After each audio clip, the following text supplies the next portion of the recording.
How is it going, boys and girls? Ooh, it's bright up here. Welcome back to Key West Waterman. My name is Aaron Young. We are out today. I've got Zach's over there somewhere. You know Zach and Justin. I actually had a charter that canceled last minute, so we decided to come out and do some commercial stuff. If you're new to the channel, you probably haven't seen one of these episodes, and it's a little different than kind of my normal thing. Throughout my career, this was something I did a lot more towards the beginning of the career. Luckily nowadays I'm normally busy with charters, so I don't have to do this as much, but it's been kind of slow lately with some weather cancellations and whatnot. So we're gonna come out and try and make a couple dollars commercially. And what that means is I have a permit where I can sell fish to the market, and it goes to the restaurants, just divvied up through the island. Essentially we come out, harvest a commercial amount of fish, hopefully a decent amount. We sell that to the market, and at the end of the trip, I'll break those expenses down, break the profit down and all that, and tell you how much we made.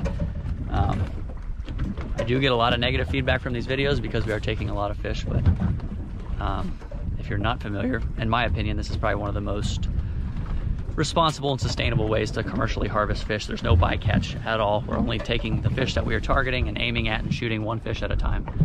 I mean, there's nets and longliners out there that do a lot more damage than we do, so we're just a couple guys out here trying to make a couple bucks for the day and enjoy our job. So I'm done rambling. We're gonna hop in and bring the cameras, obviously, and may not be a ton of topside talking as the agenda is to fill the boat with fish. So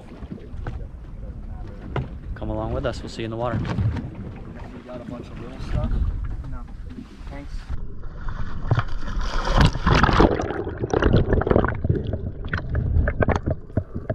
Welcome back underwater, everybody. I do appreciate you tuning in. It's been a while since I've done one of these commercial episodes, but I'm going to share my thoughts on a couple things, and I hope you enjoy it.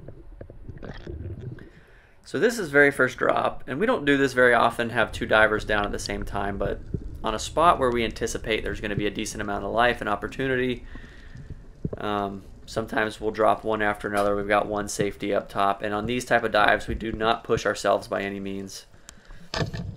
You can see I'm following Zach. He lines up on a really nice mutton. This thing was actually, you can't tell, but it ended up going almost 14 pounds gutted, which is an absolute monster. But you'll see, first drop, everything's kind of there. There's a lot of commotion. Zach gets a nice mutton. This grouper kind of hangs out. He's still curious enough.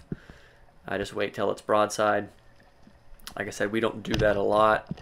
But I've dove with these guys for so long.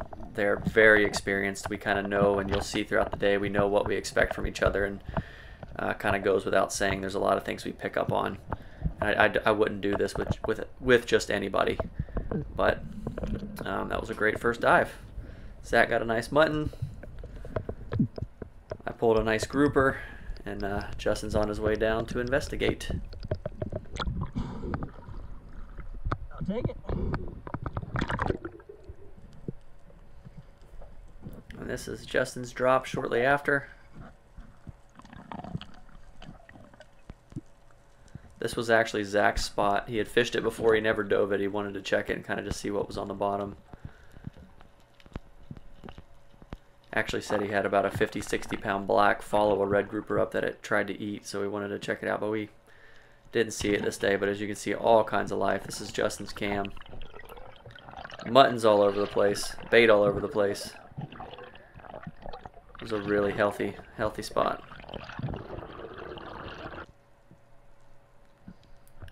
We'll jump back over to my camera. And again, I'm showing you guys highlights. This is not every single dive. Throughout this day, I probably took 60, 70 dives. Just showing you the ones that I saw fish. Here comes a nice mutton coming in. I'm just trying to wait for this stone shot. These mangroves kind of make it a little tricky, and you'll see for whatever this day, I just was off. I could not get the stone shots. I'm still hitting the head shots that I like, but I think I maybe stoned one fish the entire day. I was getting kind of frustrated. Made me wonder what was going on.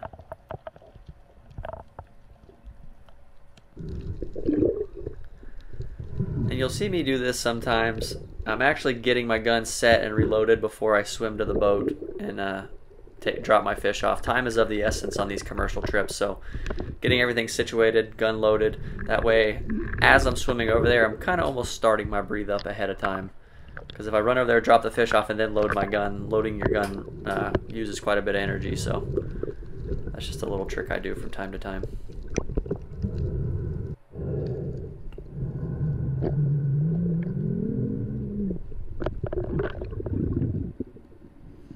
And on a previous dive, off in the distance, I had spotted a black grouper kind of hanging out under a ledge, but I was on the end of my dive and didn't want to push it too far.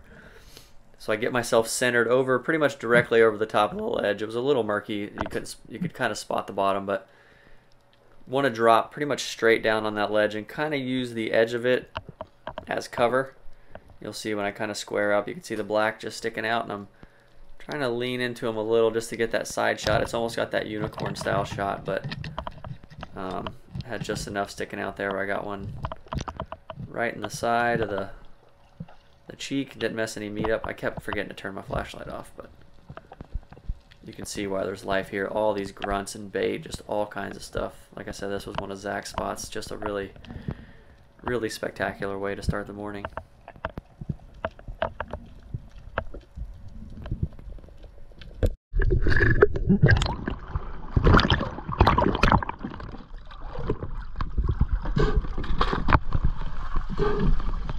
Not a bad first stop. That was a really big mutton, Zach, that first mutton. I know, it was nice. That is our second spot. No. See you down there. So we moved on to a couple of my spots, and I wanted to hit some bigger structure. A lot of times these bigger piles and caves and stuff will hold one nice big grouper. But the issue being, and I get caught up in this sometimes and I have to remind myself, the issue being with a bigger structure like this, there's a lot more hiding spots, there's a lot more searching going on. Unless the water is absolutely crystal clear or you're on a scuba tank, you can burn a lot of time. You can see the amount of caves and ledges and whatnot on just this dive alone. And spectacular spots, they're beautiful to dive, it's just not always as productive when it comes to the commercial side of things, because we burn a lot of time searching, and those fish are very shifty, so you really have to be ready when you do see them in these big, large rock piles with caves and stuff. So we hit 2 of my spots, and I think we pulled maybe 2 red groupers and a yellowjack off of them. So not ideal, but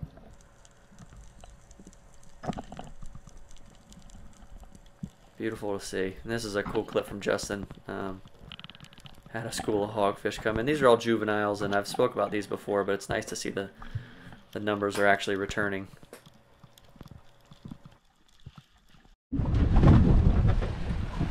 So nice and slushy. And we gut all these fish as we go For a couple of reasons. 1, it burns less ice, it's less mass to cool down. And 2, at the market, that's how they buy them. So you can shoot them all and gut them when you get there, but if you gut them as you go, it just kind of saves a little bit of time. And when you get there, you pretty much just unload them. But that salt water and ice makes it really, really cold.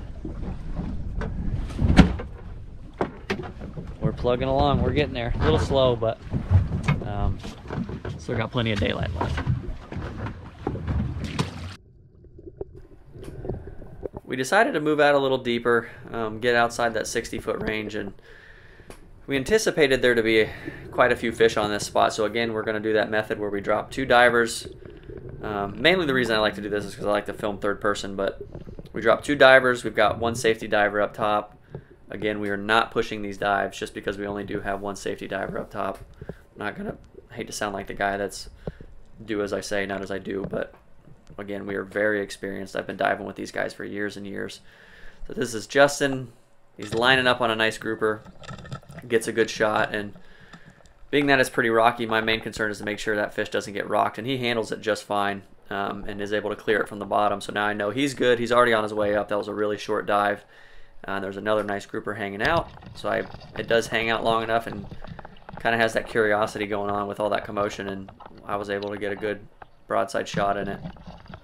Again, I couldn't stone fish for the life of me on this day, but was able to get a good holding shot. And you probably saw briefly there a nice red grouper, kind of spooked. This spot was pretty lively from the start.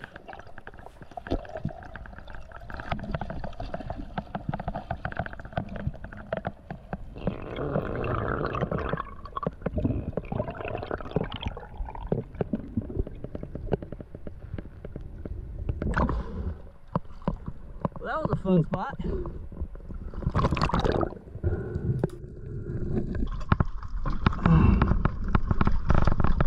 Glad you got that one too. Yeah, he was kind of on his way out, and I was focused on making sure yours didn't get stuck on the bottom. I pulled him off. And he paused. Yeah, I know, I saw that. And he paused just long enough. I thought he was going to run. Zach, there's a nice red down there. Zach didn't have a camera on, but he actually made a drop and got that red. It was actually a really big red. That's a moose red. There's another one. So I know it can, from outside looking in, it can look like we're just hitting spots and kind of mowing fish down and depleting these areas, but you have to realize there's so much bottom and structure down here. There's 120 miles of reef, not to count how wide it actually is. There is an unimaginable amount of real estate down here with good bottom that holds a ton of fish. I could literally dive every day for a year and not hit the same spot twice. So just keep that in mind. I know from the outside looking in, it can kind of look a certain way, but if I ever saw populations struggling, as I did with hogfish, I stopped shooting hogfish on charters just to kind of help that population. But these groupers, for every one black grouper I shoot, I see 10 more that I can't get to. The population is unbelievably healthy.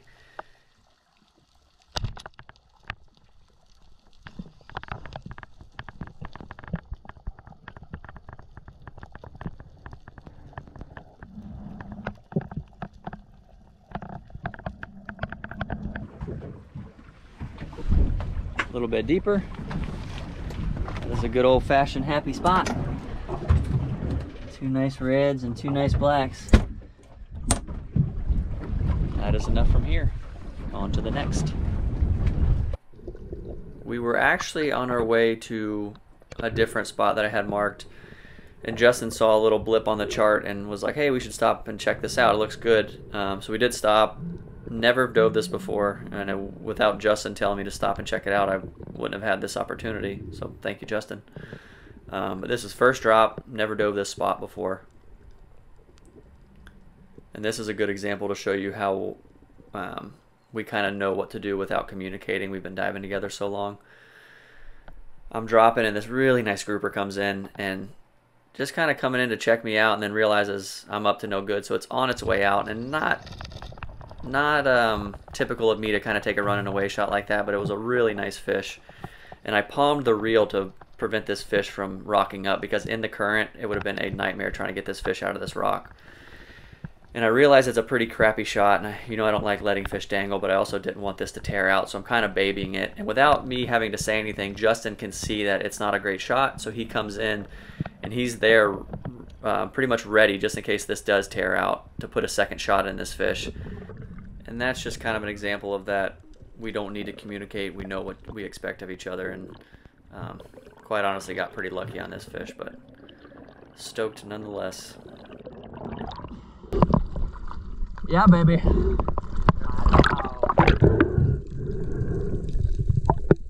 yeah. Woo! Awful shot.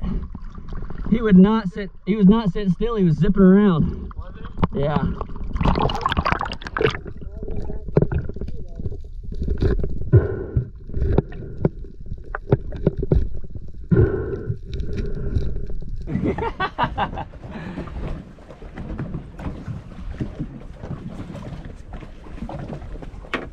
That is a healthy one. Definitely not one you see every day. Get that big paintbrush tail. Love it. Thank you, buddy.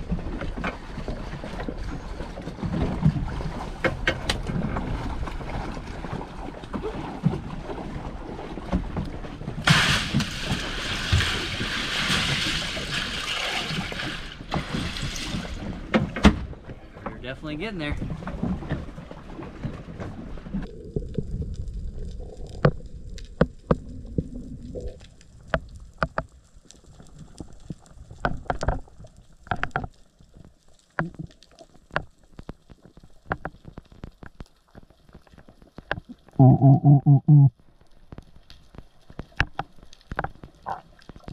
Still in the same spot, just scanning around. There was quite a bit of life. We saw a few muttons and stuff. This grouper comes in and is just very shifty. Won't sit still. Trying to just be mellow, get it to line up, and this is just one of many. Like I said, we see so many that we don't shoot, but I can't show you 30 clips of me not shooting fish nobody would watch.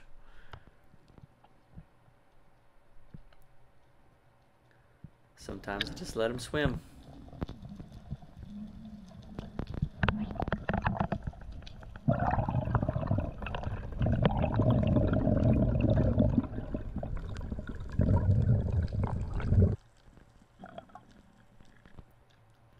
We'll jump over to Justin's cam. This actually could have been the same grouper. This was still the same spot. And Justin was kind of on point this day. He had stoned quite a few fish. Kind of that, not really running away shot. The fish was facing away, but got a great stone shot.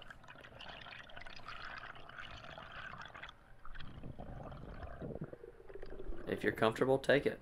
And this is about the only time I personally will let a fish dangle. Obviously, other than the situation where I just had to baby it, but if a fish is stoned, it's that vibrating, struggling action that attracts sharks. We actually didn't see, I don't think, any sharks this day. Maybe a couple nurse sharks, but no bulls or lemons or the ones that we normally deal with.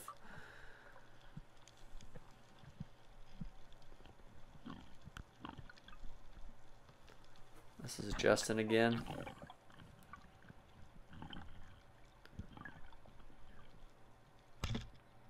He's on point. Got it dialed in.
This is about 4 spots later. It had slowed down a little. We shot a couple fish here and there, missed some shots on camera.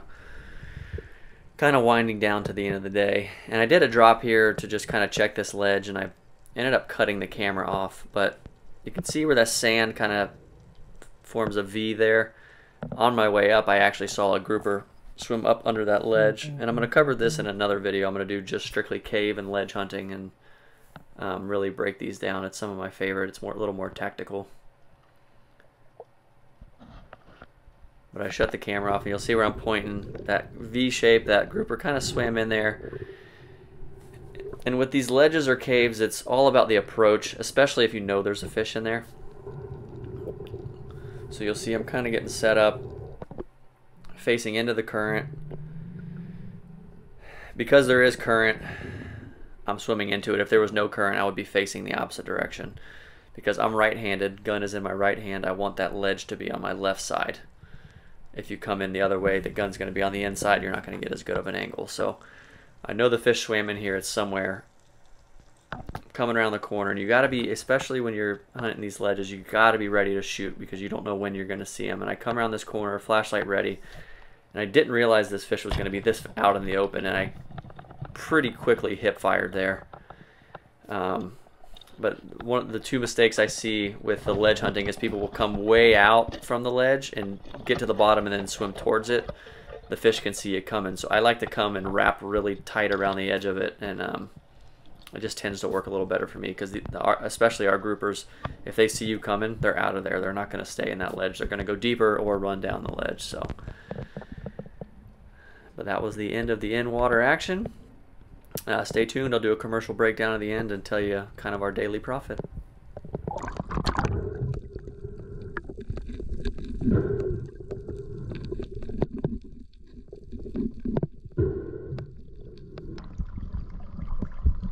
Well, I'm done.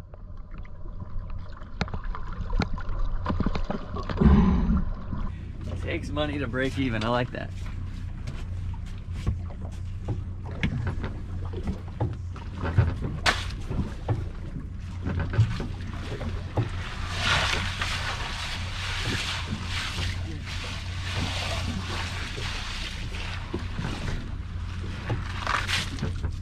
I think we are going to end it on that one. So I can't remember if I said it. Legally I can have 225 pounds of grouper snapper. This thing completely topped off is about 210. And we're pretty darn close. We're quite honestly so tired. Our dives are getting sloppy, so we're gonna call it. Get these to the market. We'll get you guys a commercial breakdown. It's been a while since I've done one. Yeah, that was better than I thought. I mean, say act natural. So we are here, Keys Fresh Seafood on Stock Island. If you're in town, you're not fishing, come down and get some fresh fish. It's owned and operated by fishermen. All good stuff. So like I said, we weigh these up individually by species. We pack them nice and right. And we'll get all the numbers tallied up and I'll get you some digits later. So I have some commercial numbers here for you. Hadn't done one of these in a while. If you're new to the channel and you haven't seen this, this is not going all into my pocket. This is going into the business, covering a lot of expenses. Every time I do one of these videos, I feel like I get a bunch of emails on how to be a commercial fisherman or a spear fisherman. It is extremely expensive. It is not a part-time thing. I'm fortunate enough that I already kind of have everything set up, so if I do have a day off, I can go do it, but quite frankly, I prefer to do charters. Charters are better money, and I have to take less fish to be productive. It's less impact on the fish populations. So we had just over 200 pounds of fish, so pretty good day. We were right at the limit pretty much. Had about $700 worth of black grouper, 300 in red grouper, about 300 in mutton, and $30-ish worth of yellow jack. Total sale of about $13.50 for the day. Expenses $3.50 for fuel, $70 for chum, and about $70 for a shaft. So daily profit, again, not going in the bank account, daily profit of about $850. Now, I'm fortunate enough that when we go and do this, it's with my friends and they just kind of come out and dive just to get out and dive for fun. Typically, you'd have to split this up. It'd be with 3 people, it'd be 4 ways. The boat gets a share, I get a share, Justin gets a share, Zach gets a share. So $850 in profit, split 4 ways. It's like $200 a person for a 14-hour day. So if you really think about it, really hard work. Yes, it's a ton of fun, but if you've dove 3 or 4 days in a row, 14 hours a day, it will literally kill you. It's some of the hardest work I've ever done in my life. It just wears you out, being in the sun, diving all together. But yeah, enough rambling. $850 for a daily profit. Had a ton of fun, got to shoot some fish with my friends. But that's all I got. I do appreciate y'all watching. Any questions, as always, leave them in the comments. And I think that's all I have for you. I'll see you on the next one.